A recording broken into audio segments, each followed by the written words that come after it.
Fika kule tumeiona nchi, lakini tukajiona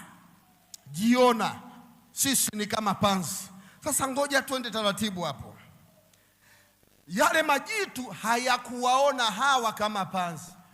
Yale majitu hayakuwaita hawa watu panzi, ila wapelelezi ndio walijiona wao, yani walijitengenezea hofu wao, wakajipachika kitambulisho, nickname wao ni panzi, alafu wakashindwa vita, wao wenyewe walijiona kama panzi.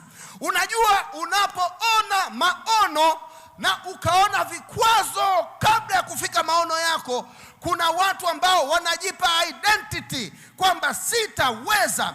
Hii ni inferiority complex, kujiona mdogo bila ushahidi wa nje.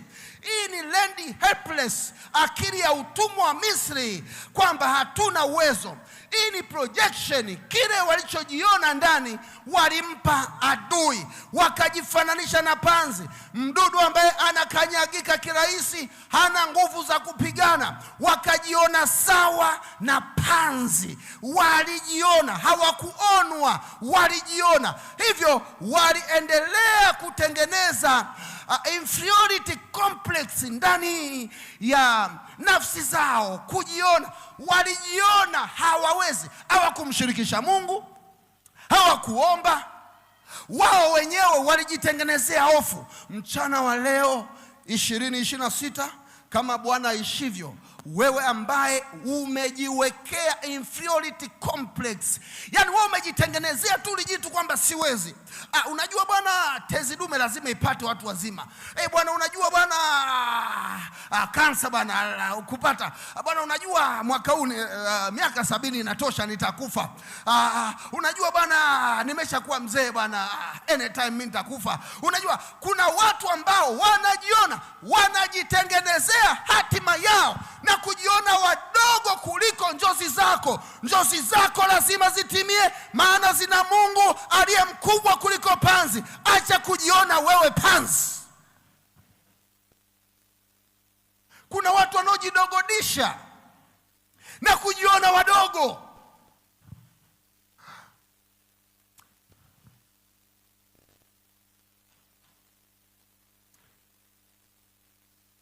Hawa watu walikuwa na hofu,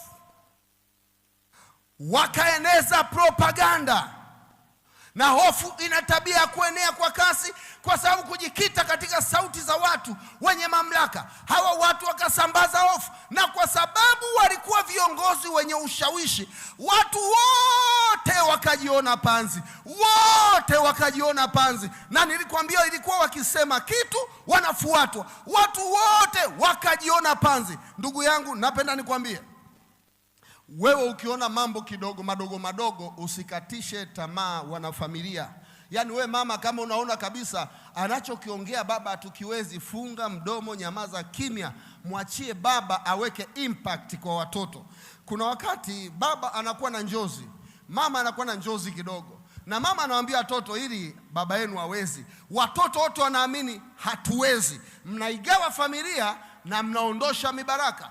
Baba na mama, njozi zenu msijione kama panzi. Hata kama mambo ni makubwa, pelekeni hivyo hivyo kwa watoto wenu mambo yenu makubwa.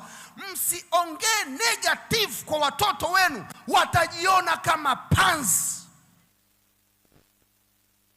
Hata ndani ya kanisa, kama unadhani hii njozi hii haiwezekaniki, wewe kaa kimya, maana wewe wajiona panzi, utasababisha kanisa zima lijione mapanzi. Kumbe sisi jeuri yetu ni katika jina la Bwana, kwenye uwepo wa Bwana.